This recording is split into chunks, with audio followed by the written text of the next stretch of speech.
This is Steve with Entering Into Space, and we finally have a clear night. And so on one of my videos, somebody asked me about how I'm guiding. And so I thought I would do a video just on how I guide using the guide scope, guide camera, and PHD2 software. So, man, that's bright. It's a bright star. So anyway, let's get into this.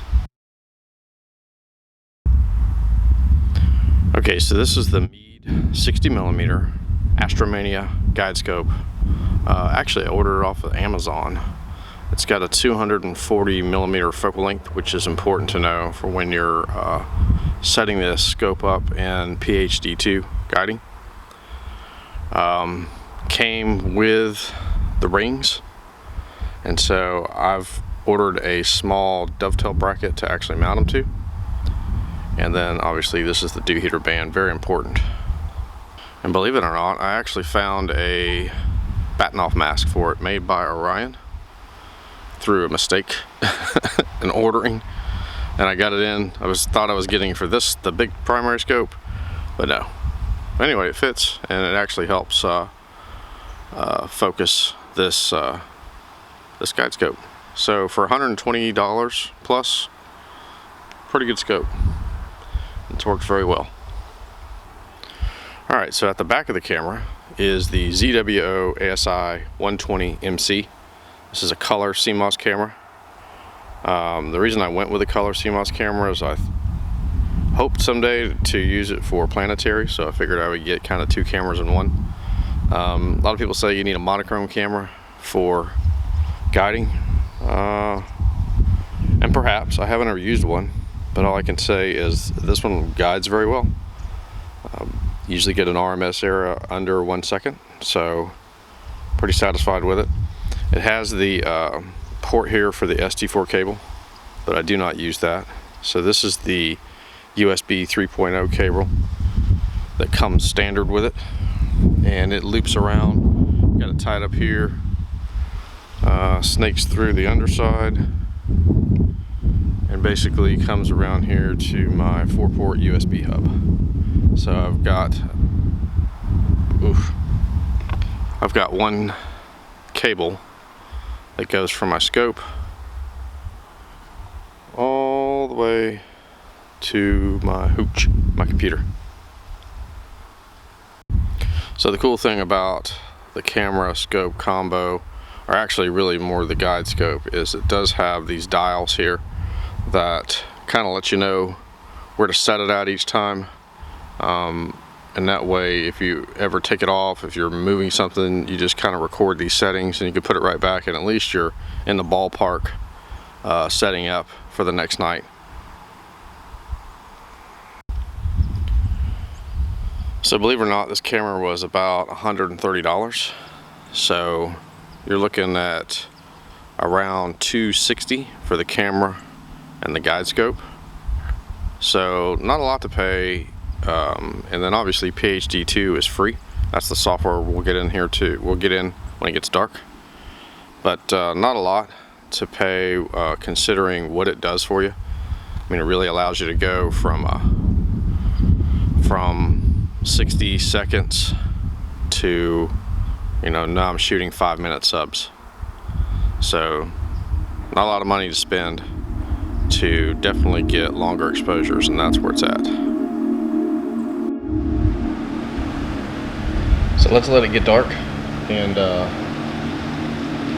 we'll go over everything in the guiding and show you all the settings that I have for what it's worth, show you the graph, show you how to start everything, and then how it kind of interacts with APT, and should conclude this video on auto guiding. Alright, so here we are in APT. We've just checked our focus. You can tell over here with the batten off mask on that we got a good X pattern. So I'm going to remove the batten off mask. And you can see that down here it says can't start PHD2 guiding, because I don't turn it on just yet. PHD2, if it's already calibrated, will try to start guiding in the middle of focus and framing and plate solving, and that can be a little bit of a pain. So let's go over here to our gear tab. We're gonna go to objects.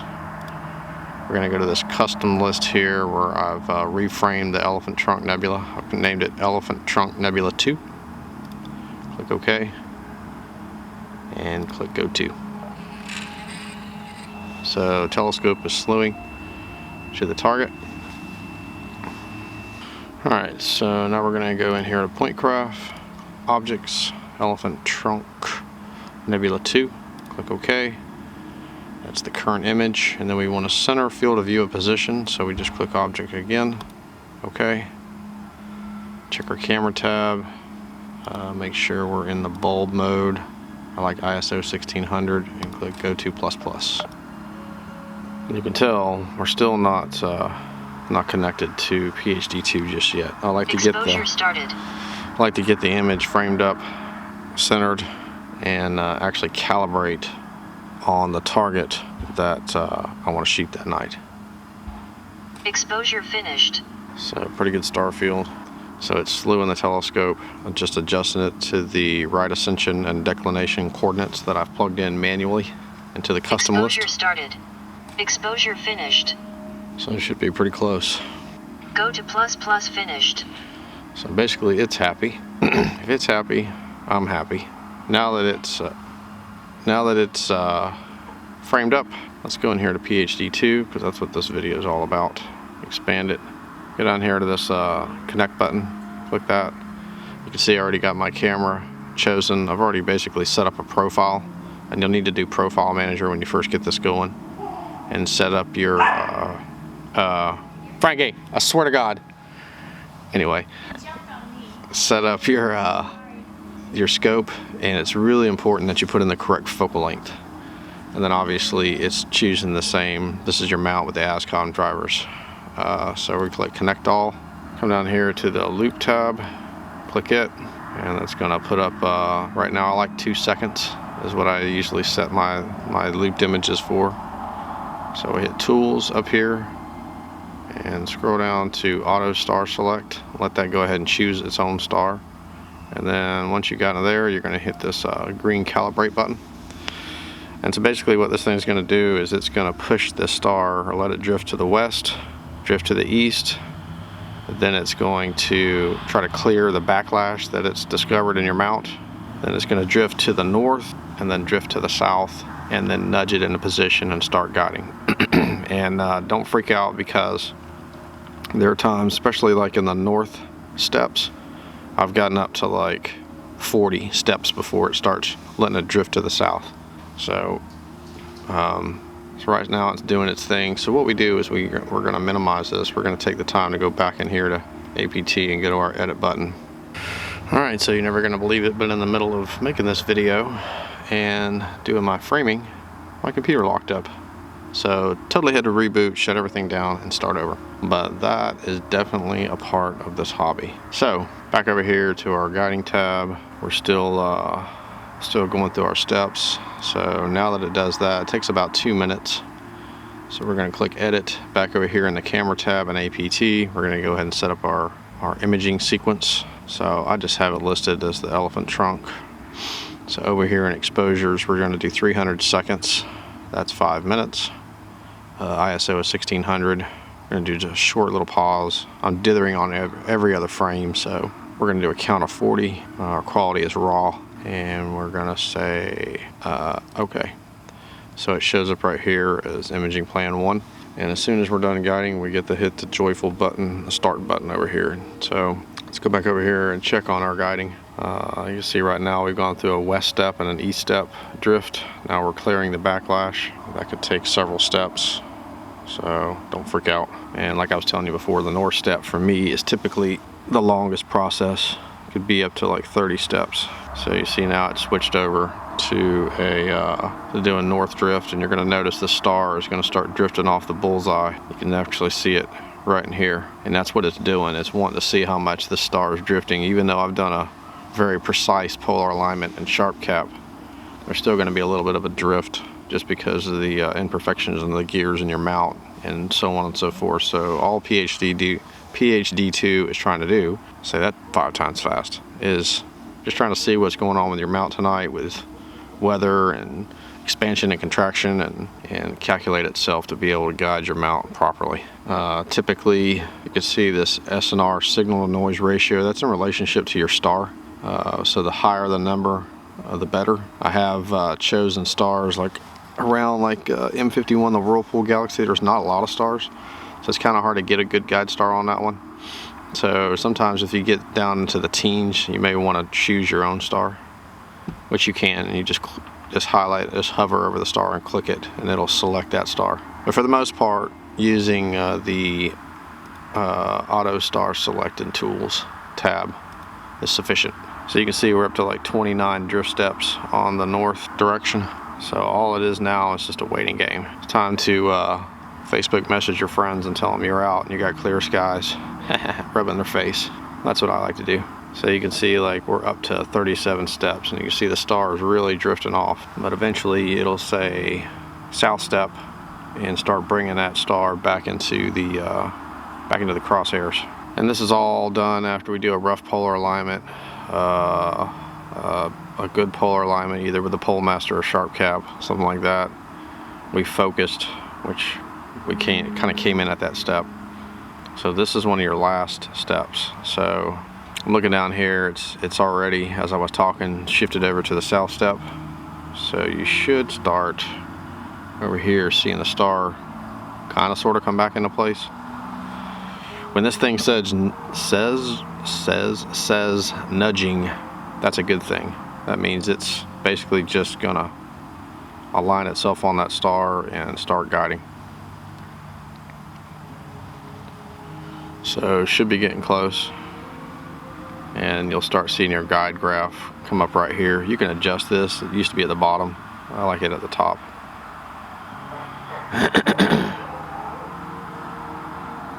Man, it is noisy tonight. Colder the air, the noisier it is. So it's actually counting down. So you see south step 1 should be the last south step it takes. So we're nudging people. Nudge, nudge, know what I mean? That's a good thing. It's a Monty Python reference. Alright, so sometimes you're going to get these warnings. Good for you guys to see this. So it says RA and deck rates vary by unexpected amounts. I've never known that to really cause. You can go into some details, but for the most part, you're going to get some funky warnings. So one thing I noticed about PHD2 is you see you're starting out really good, 0.53. You can see the graph pretty flat.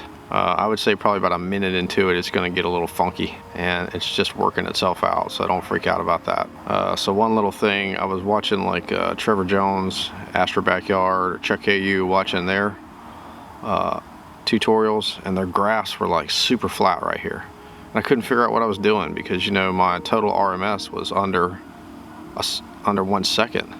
No matter what I did, I balanced, I worked to try to get a graph that looks like this. Funny thing, in their settings over here, PHD2 comes set to record your graph in arc seconds. So look at that. And I was like, man, what in the heck are these guys doing to get their graphs so freaking flat? Like, are they like a 0.01 RMS error? No, you come up here and you change your arc seconds to pixels. It looks a lot better. I know, it sounds stupid, but it's cool. So what we do now that we've guided, we're still hanging on to 0.5. We've got some good balance, good guiding tonight. So let's minimize this.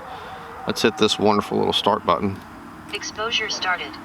And I'll be back in 300 seconds to review the first frame of the Elephant Trunk Nebula. Alright, coming up on 300 seconds, 280 seconds, and we're going to see what our first image looks like. Popping up right now. Exposure finished. Ooh, good. Look. Exposure started. Let's do this auto stretch. Let's see what we got. Bam! Look at that. Look at the satellites. Holy crap. It's like a crisscross. You ever seen anything like that? Anyway, look at that elephant trunk right there.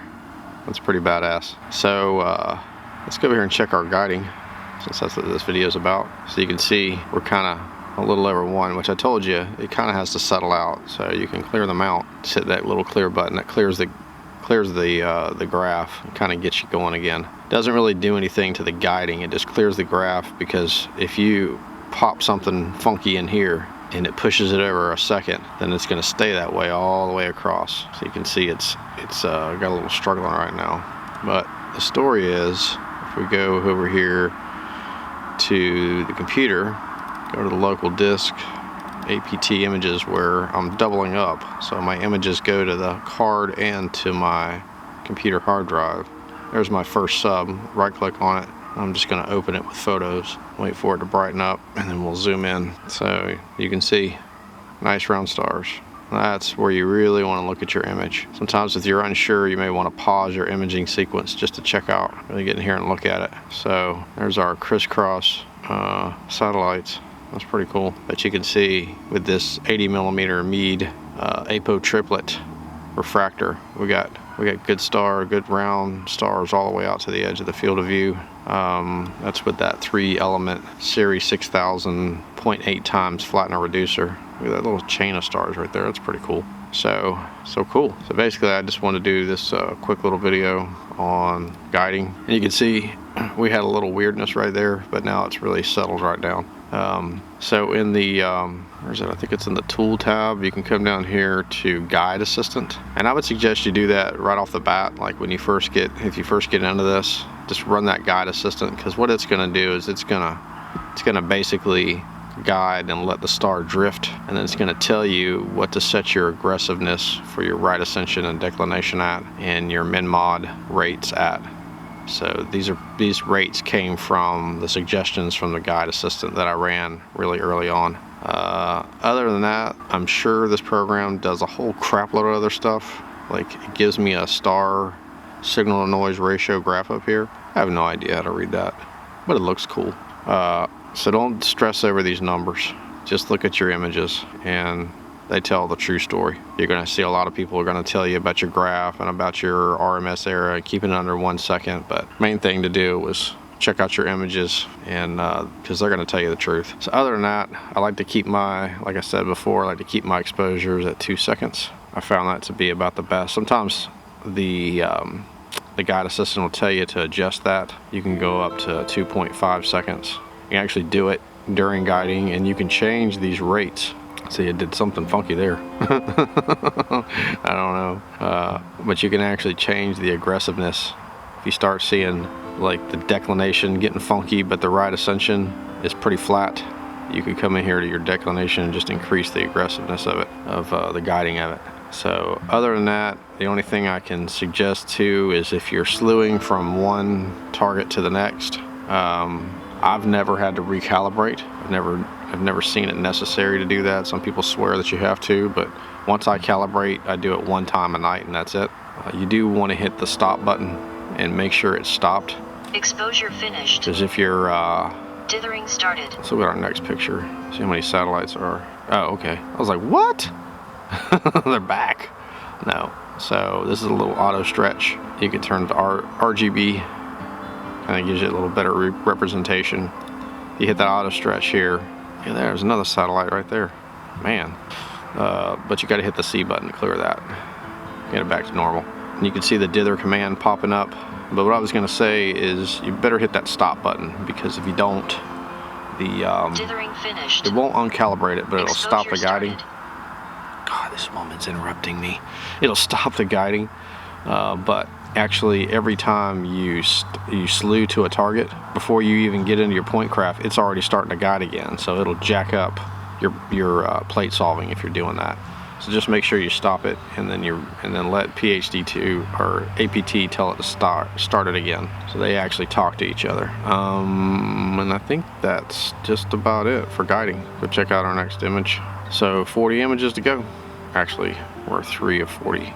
So 37 images to go. Anyway, hope you guys learned something. Hope it helped. And until next time, I'm always wishing you guys have clear skies. That rhymed.